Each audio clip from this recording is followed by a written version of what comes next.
Sitka Performing Arts Center. Thank you for silencing your cell phone. Please remain seated while the artists are performing. If you need to leave, wait for applause or a break in the performance. Thank you for coming and enjoy the show. Oh, mine's charging it.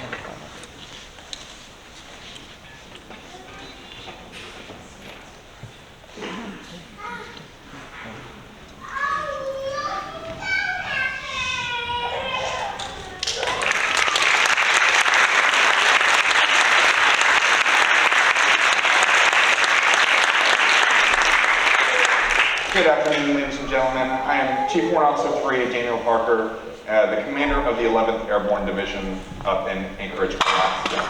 As we start today's conference, I would ask you please rise for the playing of our national anthem.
Good afternoon. As I was saying, I'm Chief Parker.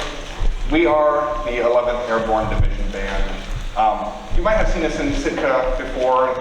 We used to be known as the 9th Army Band, but the organization to which we are a part recently reflagged and redesignated, renamed themselves the 11th Airborne Division, and so we followed suit. So now we are the 11th Airborne Division Band. It has been a pleasure to be here in Sitka. We have been coming to do this several years. And whenever I have spoken to anyone who's ever been a part of this band, has come down to celebrate Alaska Days here in Sitka, they always talk about the hospitality of the Sitka community. And having been here last year and having come this year, that I can absolutely attest to the veracity of that statement. Thank you so much for your hospitality and your graciousness. So tonight we would like, or rather this afternoon we'd like to tell you a story. It's a story about connections. About the connections between all those patriotic tunes that you learned growing up, that you may have seen on a fireworks display or heard during a parade or at a sporting event or on the radio or on TVs and movies. A story about the connections between all of the music that makes up our patriotic canon. And that story starts with the piece that you just heard, Star Spangled Banner. Now you probably know some of the basics behind the Star Spangled Banner about how Francis Scott Key, after having survived the bombardment of Fort McHenry in the War of 1812, woke up and saw the flag still waving around and wrote down the words that would become the lyrics to our national anthem. You may even know some other cool little tidbits about it, like the fact that it has a whole bunch of different verses that we don't ever sing, or that the music to our national anthem actually comes from an old British drinking song called To Anacreon in Heaven. You may even know those things. But what I think that you've probably taken for granted, and have never even thought about, is the fact that despite our nearly 250-year history as a country, the Star Spangled Banner has been our national anthem for less than a century. It was only until 1931, after 5 failed attempts, that Herbert Hoover signed the law that adopted the Star Spangled Banner as our official national anthem. And the reason for that is really quite simple. there were a lot of other contenders, a lot of other songs, a lot of other music that people felt better embodied the American spirit and our national identity. Now, a lot of those songs have long since been forgotten, but I think there are a few top contenders that I think you will recognize quite easily, and we're going to play one for you right now.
That song you probably recognize. Everybody know it? You can yell it out. I can't see any of you, but somebody yell it out. America, God bless America. That's right. I heard God Save the King. I heard America. That's right. My Country 'Tis of Thee, also known as America, and also known as God Save the King, because it's actually the anthem of the United Kingdom. So it was one of the top contenders. It was very popular around the turn of the century. The problem was that it was too popular. It was so popular that several other Western European countries, including Norway and Sweden, Greece, and even Imperial Russia, had used this part of this tune as part of their national anthem at some point in their history. And again, it is the national anthem of the United Kingdom under God Save the King. And since we spent so much time trying to get away from the British, we decided to kind of go our own way. Now, the other top contender was kind of a newcomer to the field. It was one written by a humble school teacher named Catherine Lee Bates, who during a summer internship in Colorado Springs rode up to the top of Pikes Peak, 14,000 feet. I've been on the top of there, so I could attest to this. And looked over the Great Plains to her east, amber waves of grain, if you will, and the Rocky Mountains to her west, purple mountain majesties, and wrote down what she described as America the Beautiful.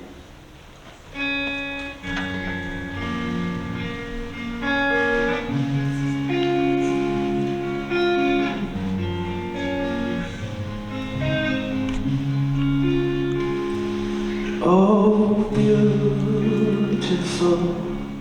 for spacious skies, for amber waves of grain, for purple mountain majesties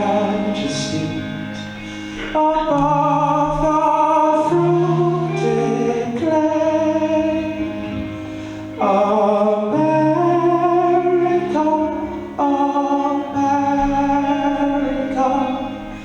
God shine His grace on thee, and crown thy good with brotherhood, from sea to shining sea. Oh, for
that sees me on the hill. Thine alabaster city, until my human dreams.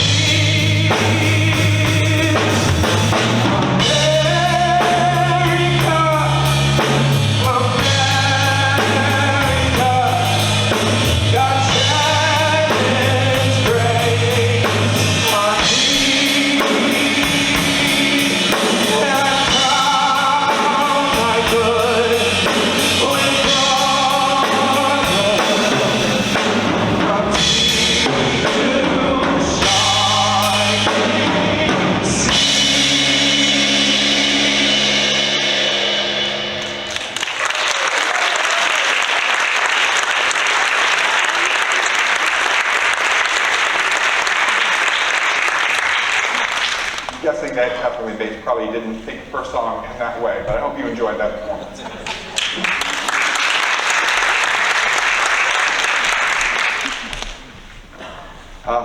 So in one of the verses of the song you just heard, they talk about alabaster cities, and alabaster is a very white stone.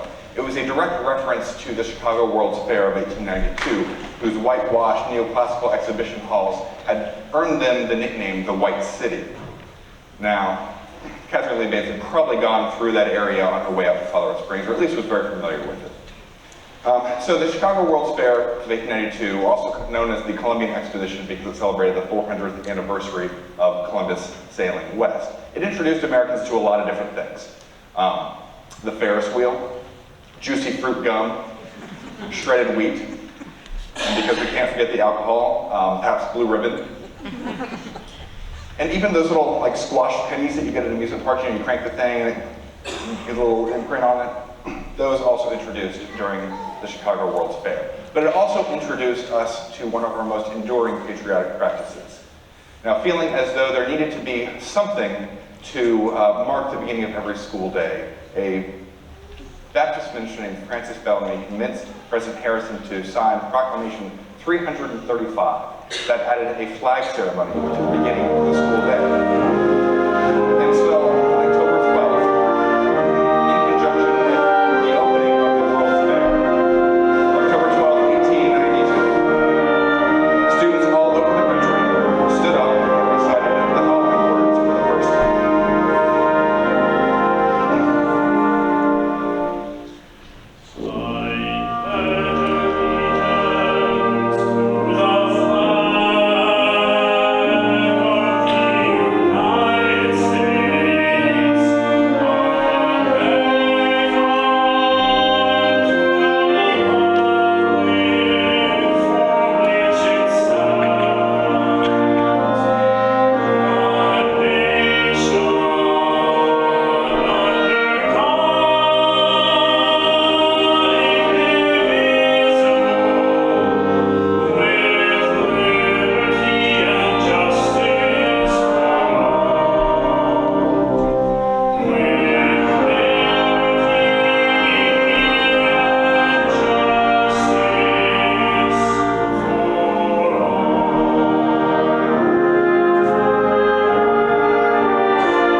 Okay, so just to recap, we've got My Country 'Tis of Thee, and America the Beautiful, and the Star Spangled Banner all kind of duking it out around the turn of the century to become, the national anthem. And so what sort of gave the Star Spangled Banner the edge in that race? Well, it didn't hurt that the VFW got 5 million people to sign a petition in favor of the Star Spangled Banner. And it also didn't hurt that both the Army and the Navy were already effectively using it as the national anthem in all their ceremonies anyway. But I don't want to discount the strength and influence of pop music. And popular music at that time was a lot of military marches, of which we know a lot about. And there was a military march that came out around the turn of the century that actually quoted or sampled the Star Spangled Banner, at least the melody to it. And I think kind of lifted the case for it to be our national anthem. Please enjoy the National Emblem March.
So that's the National Emblem March, the National Emblem, of course, referring to the flag itself, our national emblem. Now, that was a song that almost didn't exist.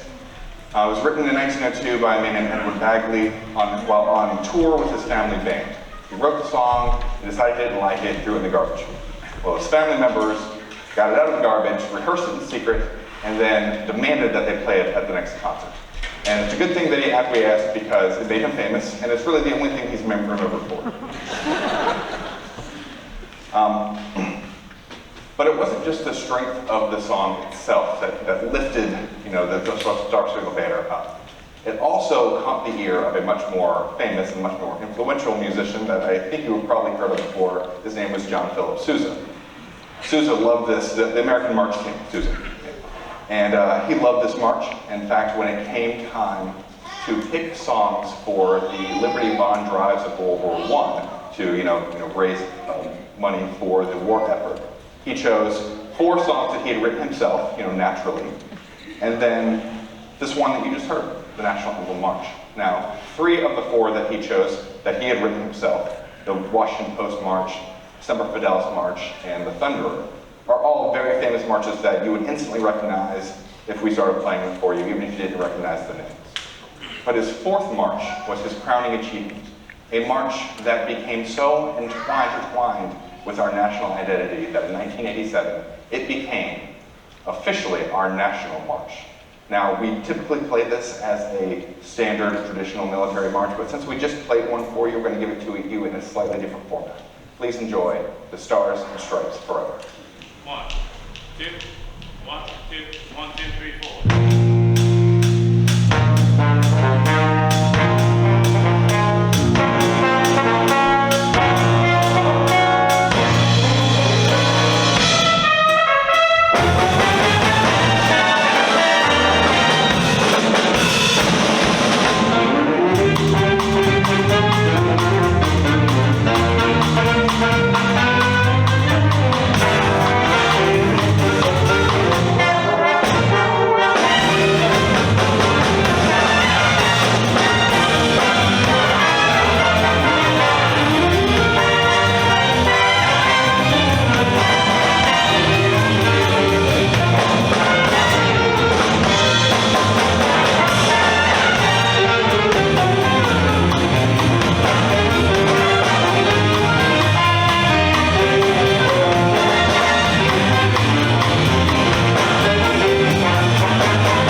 Josh Hernandez playing the piccolo solo. Give him a round of applause.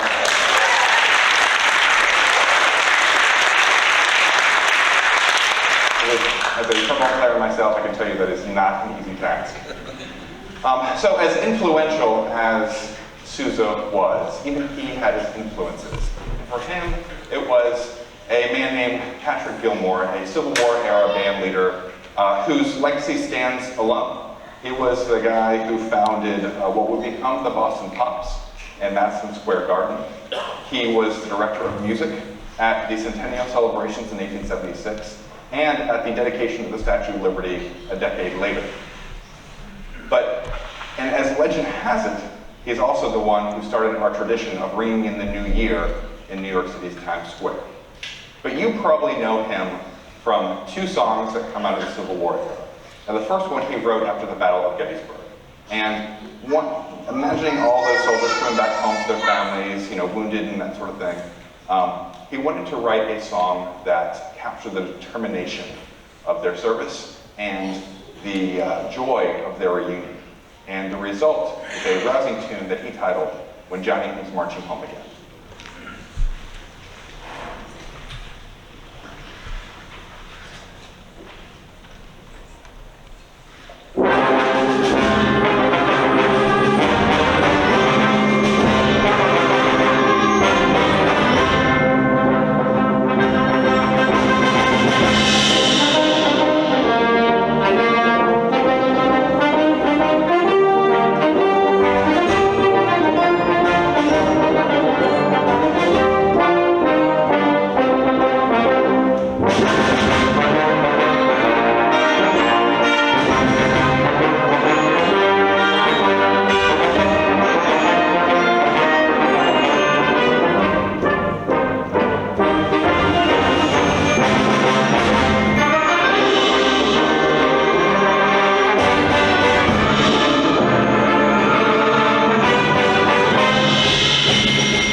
ladies and gentlemen. Earlier in his career, Gilmore is said to have heard a soldier singing a tune, an old folk tune called John Brown's Body. And the first line of John Brown's Body goes like this: John Brown's body lies moldering in the grave. Moldering meaning to decay or decompose. It's kind of a morbid song that soldiers sometimes sing to pass the time.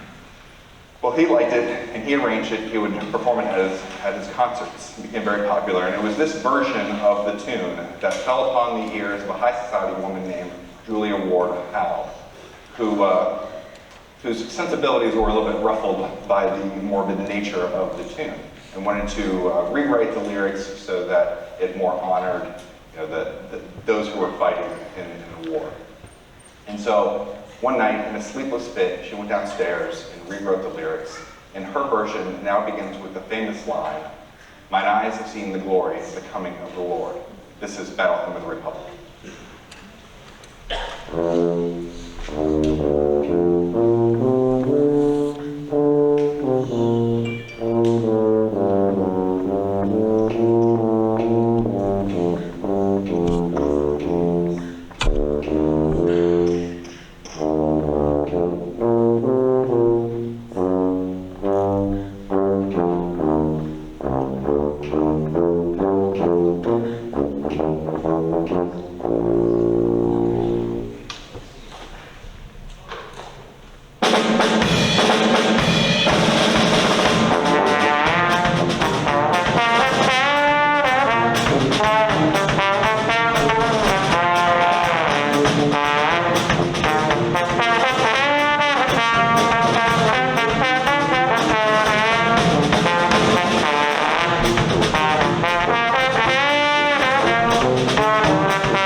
a great example of a song that has evolved over time.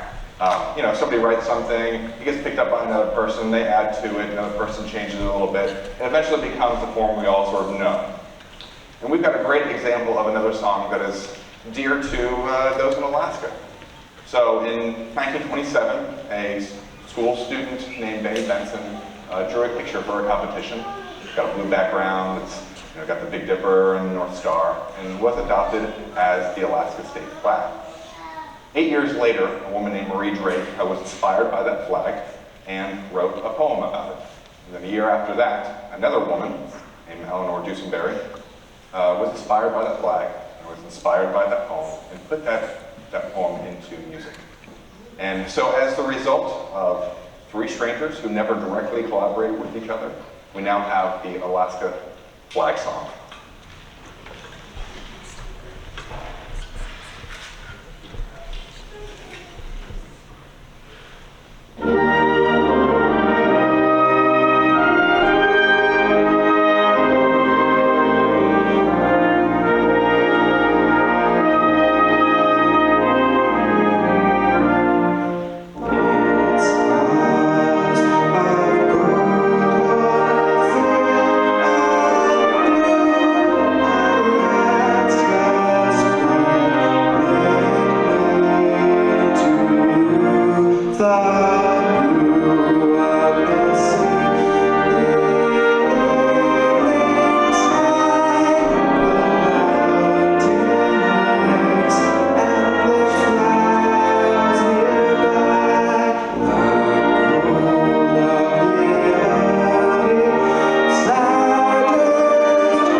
Singing that great song for you. Now, I mentioned that many songs are evolved, but some songs come fully formed, and they get pushed away in a drawer and then resurrected when the time is right. So, Irving Berlin, whom you probably know from I've Got Rhythm or White Christmas, actually served in the United States Army during World War I, and would often write musicals and reviews to boost the morale of his fellow soldiers. Well, he wrote the song for one of these musicals that didn't feel quite fit the comedic tone of the musical, and he put it away into a drawer. And there it sat for 20 years. And in 1938, when Hitler started amassing power in Western Europe, Irving Berlin, who was a Russian Jewish immigrant, took it out of that drawer and put it in the hands of a well-known singer named Kate Smith, who had a very popular radio show at the time. And so on November 11th, 1938, the 20th anniversary of the ending of World War I, Kate Smith sang the following song over the radio waves for the first time, and it quickly became a rally cry for national pride.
There were millions of Americans who had lived through the worst part of the Great Depression and the Dust Bowl and felt that God Bless America didn't quite reflect their American experience.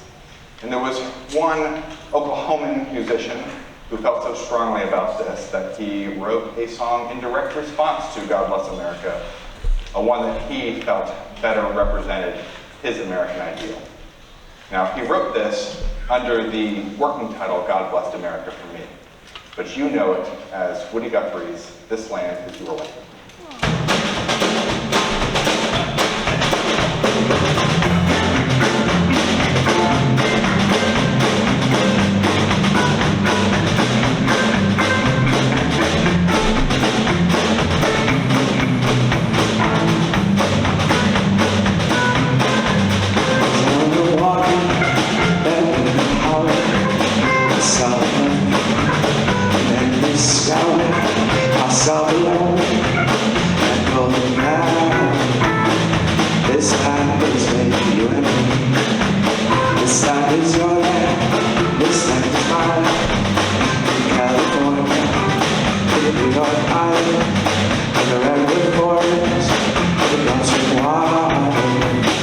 This land was made for you and me.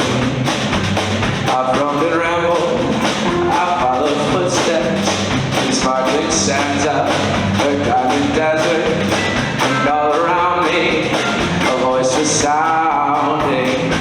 This land was made for you and me.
Now, the interesting thing to note here is that from a messaging standpoint, This Land Is Your Land and God Bless America are complete polar opposites, painting two very different pictures of our nation. But we as a country have adopted both of them equally, embraced them both equally into our canon of patriotic songs. And I think that's a healthy reminder that sometimes patriotism has shades and hues to it. Now, Irving Berlin won an award for God Bless America. It was a very prestigious civilian award known as the Congressional Gold Medal, which he won for his contributions to morale through music during World War II. Now, this award had been, almost for 150 years, had given exclusively to statesmen and military members. And Irving Berlin was only the second member of any arts discipline to have received this award. And the first person of any arts discipline to have received this award was also a musician, a man by the name of George M. Cohan, for his contributions to morale through music during World War I. Now, Cohan was a true patriot, and even though he was born on the 3rd of July, I would often tell people that he was born on the 4th of July, so as to make it seem like fate that he was born an American. But he is very famous for lots of different patriotic tunes, but you probably know him for his most familiar ones. over there, your grand old flag in Yankee Doodle Wood.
So Cohan got his Congressional Medal in 1936 from President Roosevelt.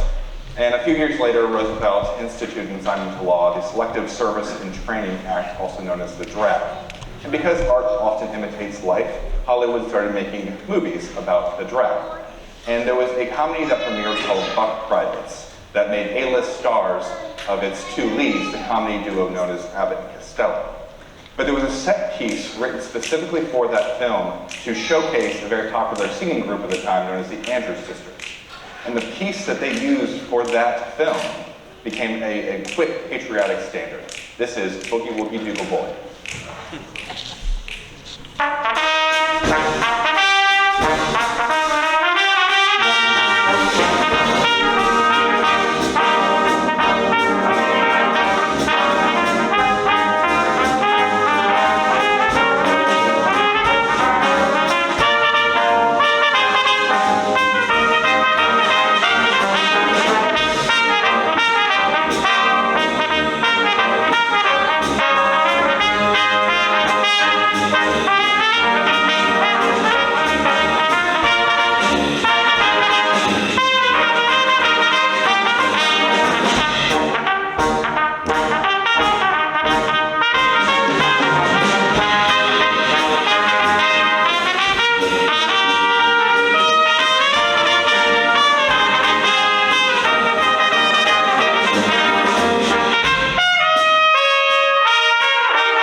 a few decades after Buck Privates premiered, the nation is at the tail end of the Cold War, and we get another very patriotic tune that is written specifically for a movie.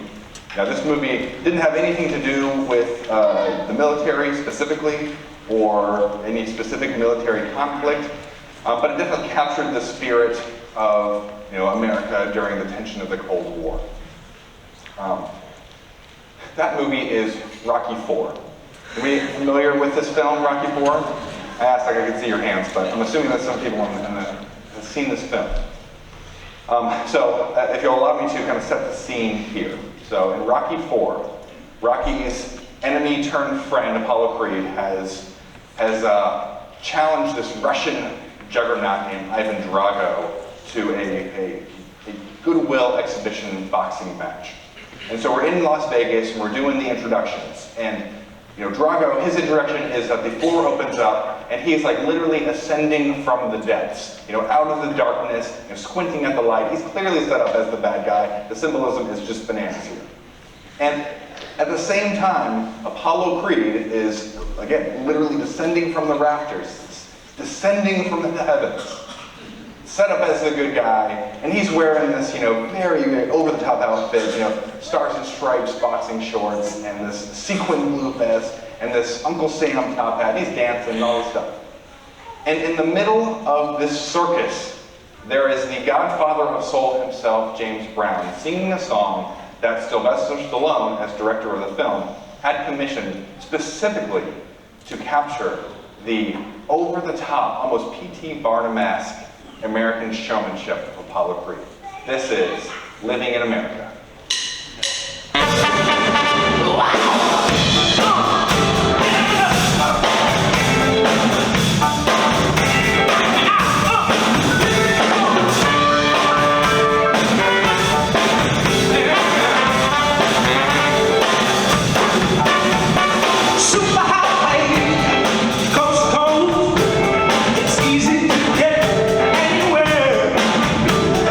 Transcontinental overload. Yes, I'm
So Rocky IV gets followed up by an equally unnecessary but equally entertaining sequel known as Rocky V, in which Rocky Balboa has to defend his honor and his title against an upcoming boxer named Tommy the Machine Gunn.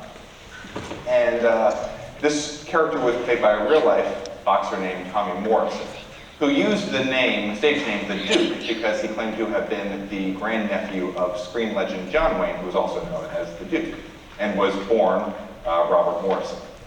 Now, we know John Wayne was in a lot of westerns. In fact, half his films were westerns. And to include a trio of films with director Tom Ford about the gun-slinging, saber-wielding, Stetson-wearing United States cavalry. And featured prominently in these films is an old Irish tune that has become sort of a theme song for the U.S. cavalry. In fact, it is still played in so many ceremonies at Fort Hood, Texas, the home of the United States Army 1st Cavalry Division. This is Girl I Left Behind.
In addition to his Western films, John Wayne was also known for a lot of war films, to include The Longest Day and Santa Iwo Jima.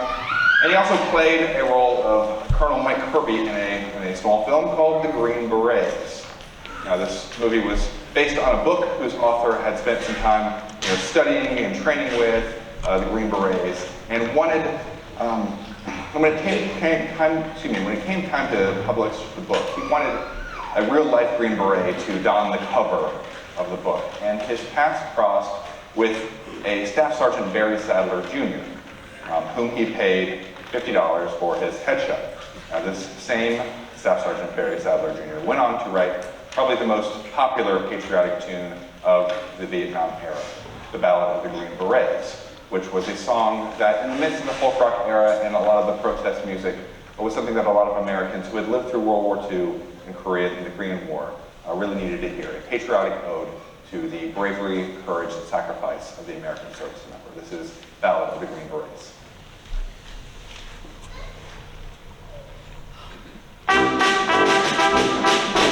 Fighting soldiers from the side, fearless men who jump and die, men who mean just what they say, the brave men in the rain, silver ring upon their chests. These are men, America's best. 100 men will test today, but only three with the Green Beret. Trained to live off nature's land, trained in combat, hand to hand. Men who fight by night and day, courage speaks. Silver wing upon their chests. These are men, America's best. 100 men will test today, but only three the Green Beret.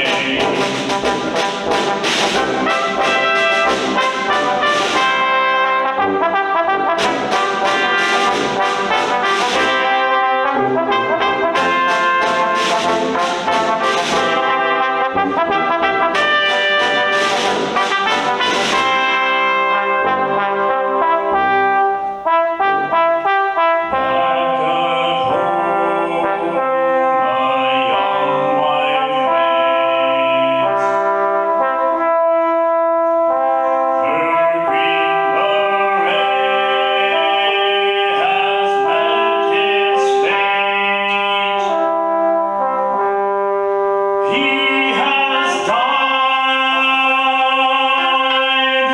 for those oppressed, leaving his last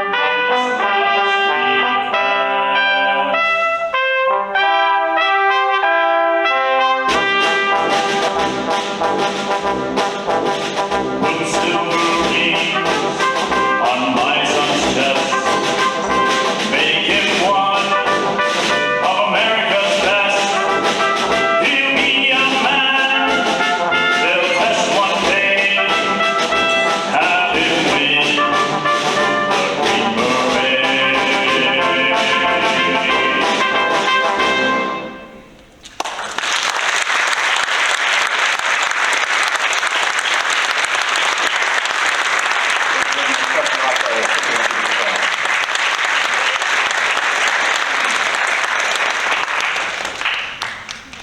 So the Ballad of the Green Berets ended up being a little prophetic. While it raced up to the top of the pop charts, it actually raced up to the top of the country charts. And it is from the country genre that we get a lot of our recent additions to the patriotic canon. So in late 2001, country artist Toby Keith experienced two tragic events. The first was the death of his father in a car accident. His father was a former veteran who instilled in Keith a very deep respect for the service member. And the second one was 9/11. And since 9/11, Toby Keith has written a number of songs that have become increasingly popular to the military communities, including this one, American Soldier.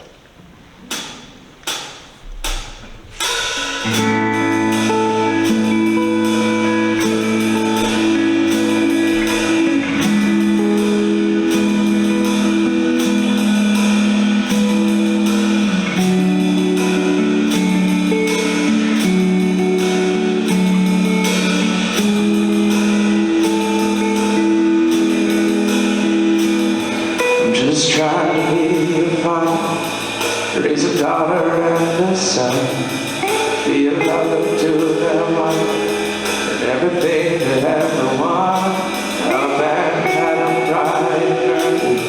I'm all this in my suit.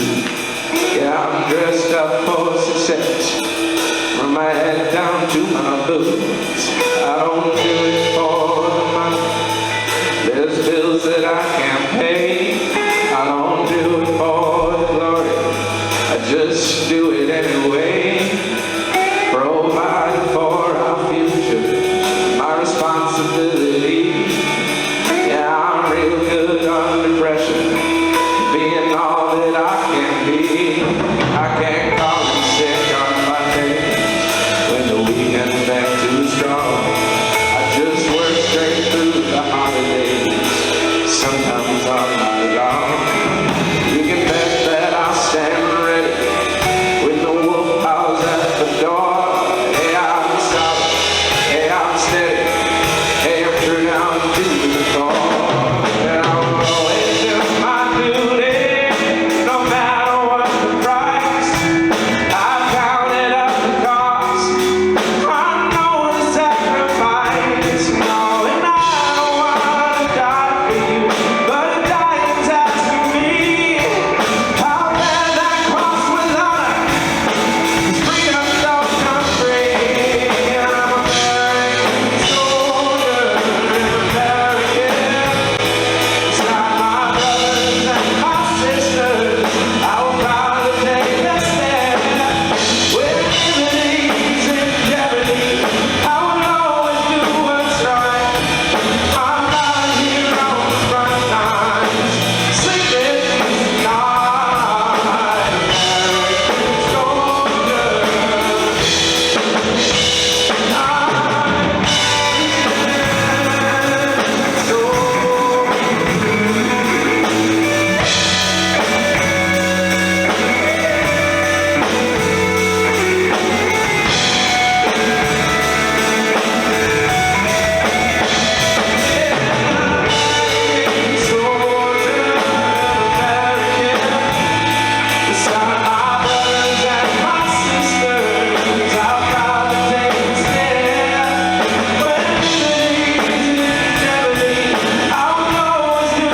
right. I'm not here on the front lines, sleeping tonight. American soldier,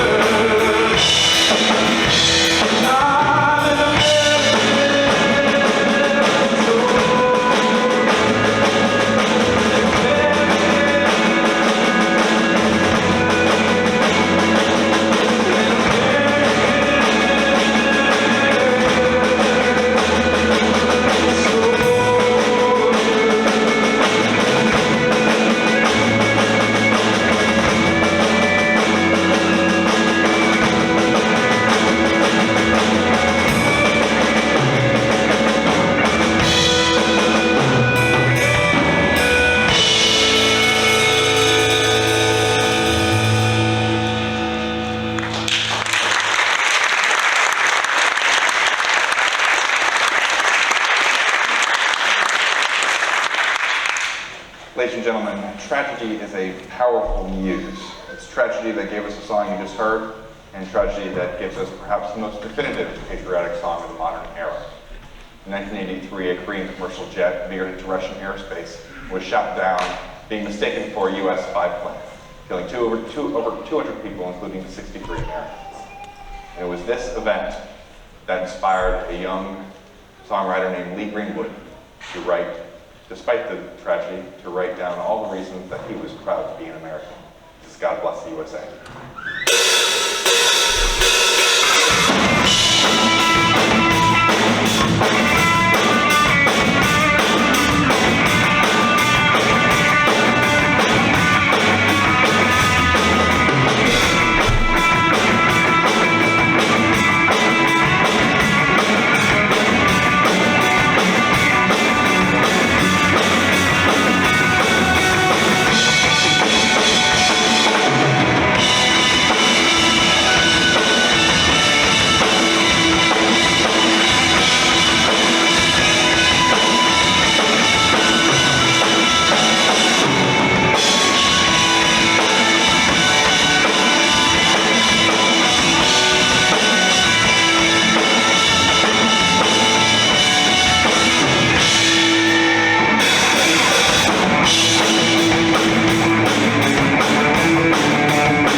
It has been such a pleasure to play for you this afternoon.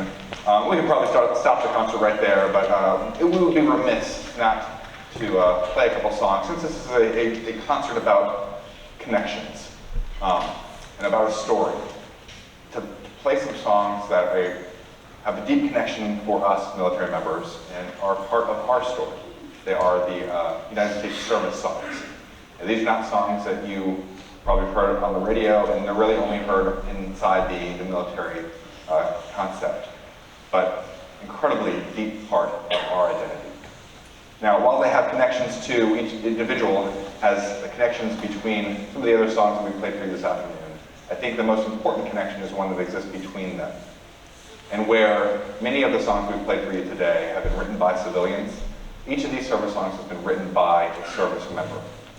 A service member for service members to help boost morale and to help shape a professional identity. And as is our custom, if you have served in any one of these branches of the military, or know someone who does, when you hear your service song, we would ask that you please stand so you can be recognized. These are the United States service songs.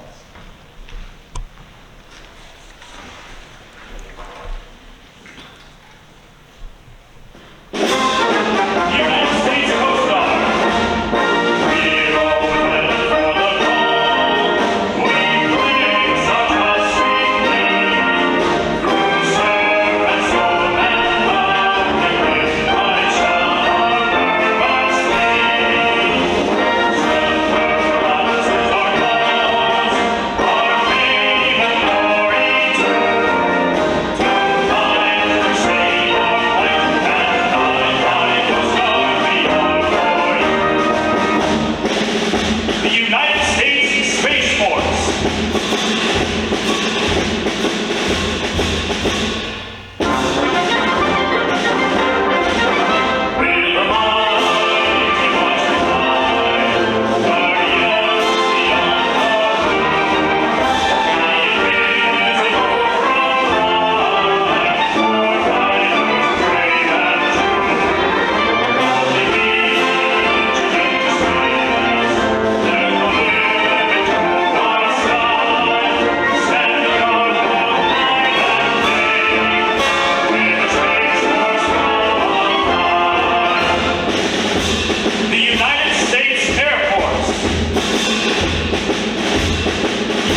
again, ladies and gentlemen. It has been such a pleasure and an honor playing for you this afternoon.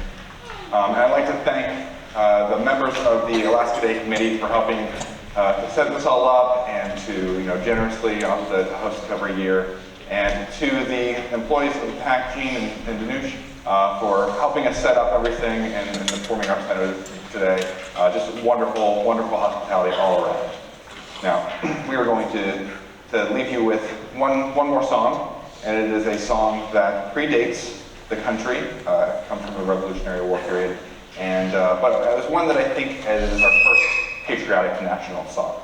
Now, this was a song that was meant to humiliate us, to embarrass us, demean us, and paint us as backwoods yokels. But in true American fashion, we took a song that was meant to hurt us, to harm us, and we adopted it and used it to galvanize us instead. We took something that was meant to destroy us and threw it right back in the faces of the British. That song is Yankee Doodle. Now, as the legend has it, when Cornwallis had to surrender his troops to Washington, General Washington had all the American troops line the British route and sing Yankee Doodle at the top of their lungs as Cornwallis marched the British troops to their surrender. Now, if that's not American, I don't know what is. Thank you so much, ladies and gentlemen, for having us this afternoon. Thank you for coming out.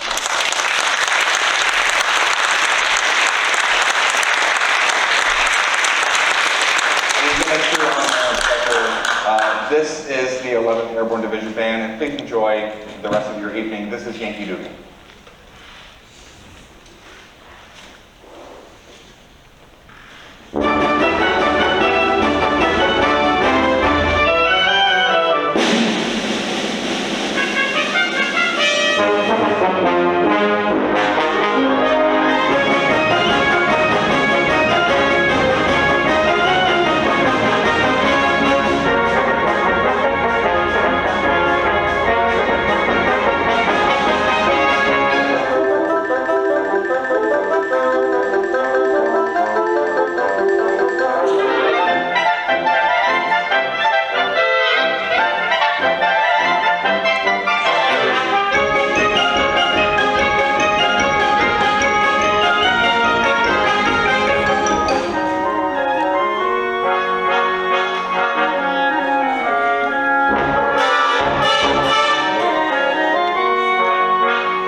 Thank you.